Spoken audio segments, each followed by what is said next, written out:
네, 감성 분석에 대해서 설명하도록 하겠습니다. 그래서 감성 분석이라고 하는 거는 이제 텍스트에 표현되는 감정이나 의견 같은 것들을 이제 구별해주는 태스크를 의미를 하고요. 그래서 이런 태스크를 활용을 하면은 뭐 개인이나 기업 입장에서 이제 뭐 문장 내에 어떤 의견들이 있는지 그런 것들을 다양한 관점에서 바라봐서 활용을 할 수 있다라는 장점이 있겠습니다. 그래서 이제 텍스트라고 하는 걸 이제 정량화를 해야 되는데 이 텍스트라고 하는 거를 이제 정량화를 할 때 어떤 여기 감성 분석 관점에서는 이 텍스트에 이제 오피니언 타겟, 센티멘트, 오피니언 홀더, 그다음에 타임 이런 식으로 이런 게 들어있다라고 이제 가정을 합니다. 그래서 오피니언 타겟이라고 하는 거는 이 텍스트 내에서 그 의견의 대상이 되는 것이 되겠고 이 오피니언 타겟은 다시 엔티티랑 에스펙트로 나눌 수 있게 됩니다. 그래서 오른쪽 예시를 보면은 어떤 캐논 카메라가 있으면은 이 카메라는 뭐 렌즈, 그다음에 뭐 배터리 이런 식으로 굉장히 많은 하위 컴포넌트들로 구별이 될 거고요. 그래서 각각의 이런 것들을 엔티티라고 이야기를 하고 그 엔티티들이 어떤 속성을 가지고 있는지, 그러니까 배터리 같은 경우는 배터리의 수명, 뭐 사이즈 이런 것들을 에스펙트라고 이야기를 합니다. 다음에는 이제 센티멘트라고 하는 거는 그 텍스트에서 이 오피니언 타겟에 대해서 긍정적인지 부정적인지를 의미를 하고 그 다음에 오피니언 홀더는 이제 이게 누구의 의견인지 의견을 어떤 사람이 냈는지에 대한 것을 의미하고 그 다음에 타임은 어떤 시점에서 이 의견을 냈는지에 대한 것을 의미를 합니다. 그래서 어떤 이런 문장이 있으면은 이거를 이제 오피니언 타겟, 그다음 센티멘트, 오피니언 홀더, 타임으로 이렇게 표현을 할 수 있겠고 이 오피니언 타겟은 다시 이제 엔티티랑 에스펙트로 나뉘게 됩니다.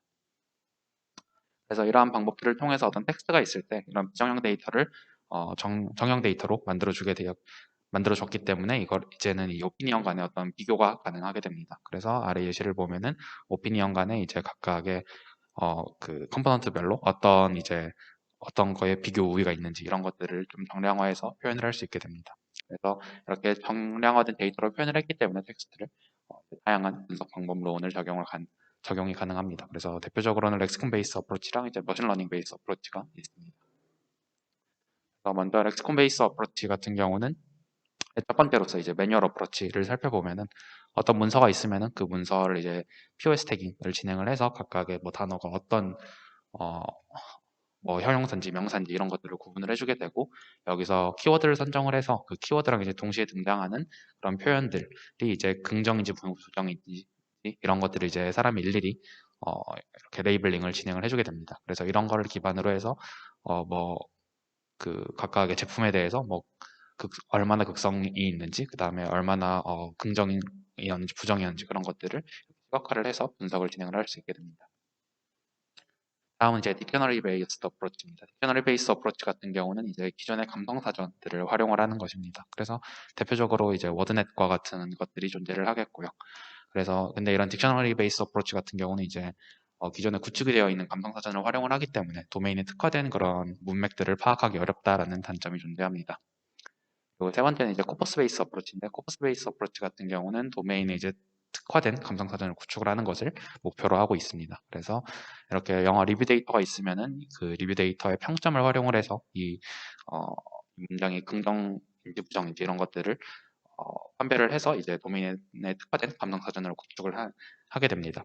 근데 이 경우에는 이제 대량의 코퍼스가 필요하다라는 이제 단점이 존재합니다. 다음은 이제 머신러닝 베이스 어프로치입니다. 그래서 머신러닝 베이스 어프로치의 첫 번째로서는 이제 리그레션 베이스 어프로치가 있겠고요. 그래서 여기서도 어, 동일하게 데이터를 수집을 하고 POS 태깅을 한 다음에 그러면 그 단어들을 통해서 이제 다큐멘트 홈 매트릭스를 구성을 할 수 있게 됩니다. 그래서 이 다큐멘트 홈 매트릭스를 기반으로 해서 여기서는 이제 뭐 여행지의 평가 점수를 예측을 하는 그러한 리그레션 모델을 구축을 하게 되고 그러면 이렇게 리그레션 모델을 구축을 하게 되면은 그 리그레션 모델의 회귀 개수, 그러니까 각각의 텀 앞에 붙는 회귀 개수들을 통해서 이 단어가 긍정인지 부정인지를 평가를 할 수 있게 됩니다. 그러면 이제 세미 슈퍼바이즈드 러닝 베이스 어프로치 같은 경우는 어떤 단어들이 있으면은 이 단어들을 이제 워드 임베딩, 뭐 워드백이나 글로브 같은 워드 임베딩 방법문을 통해서 이제 임베딩 벡터들을 만들 수 있겠고 그 임베딩된 공간 내에서 거리를 기반으로 이제 그래프를 구축을 하고 그러면 그래프를 구축을 한 다음에 이제 그 단어들 중에서 명백하게 긍정이다 혹은 부정이다라는 단어에 대해서만 레이블링을 진행을 한 다음에 레이블 프로퍼게이션을 적용을 하면은 이제 다른 단어들도 긍정인지 부정인지 그런 것들을 예측을 할 수 있게 됩니다. 그래서 뭐 그래프 기반의 세미 슈퍼바이즈 러닝, 뭐 GCN 같은 것들을 적용을 할 수 있을 겁니다. 다음은 이제 리커시브 뉴럴 네트워크입니다. 리커시브 뉴럴 네트워크 같은 경우는 이제 앞에서 살펴봤던 것들은 그냥 전체 문장이 이제 긍정인지 부정인지 그런 것들만 신경 써서 이렇게 클래시피케이션을 진행을 했다라고 한다면 리커시브 뉴럴 네트워크 같은 경우는 그 문장 전체뿐만 아니라 각각의 단어, 그다음 각각의 구문까지 긍정, 부정을 판별을 하는 것을 목적으로 하고 있습니다. 그래서 각각의 단어들이 있고 이걸 이제 D차원의 어떤 벡터로 인베딩 시킨 다음에 이 두 개의 단어를 컴패스를 해서 그다음에 G라고 하는 펑션을 통과를 해서 상위의 어떤 단어의 인베딩을 생성을 하게 됩니다. 그래서 이 단어의 인베딩을 활용을 해서 이제 그 맥스 클래시파이어 같은 것을 이제 간단하게 통과를 시켜서 이 단어가 긍정인지 부정인지 이런 것들을 판별을 할 수 있게 됩니다.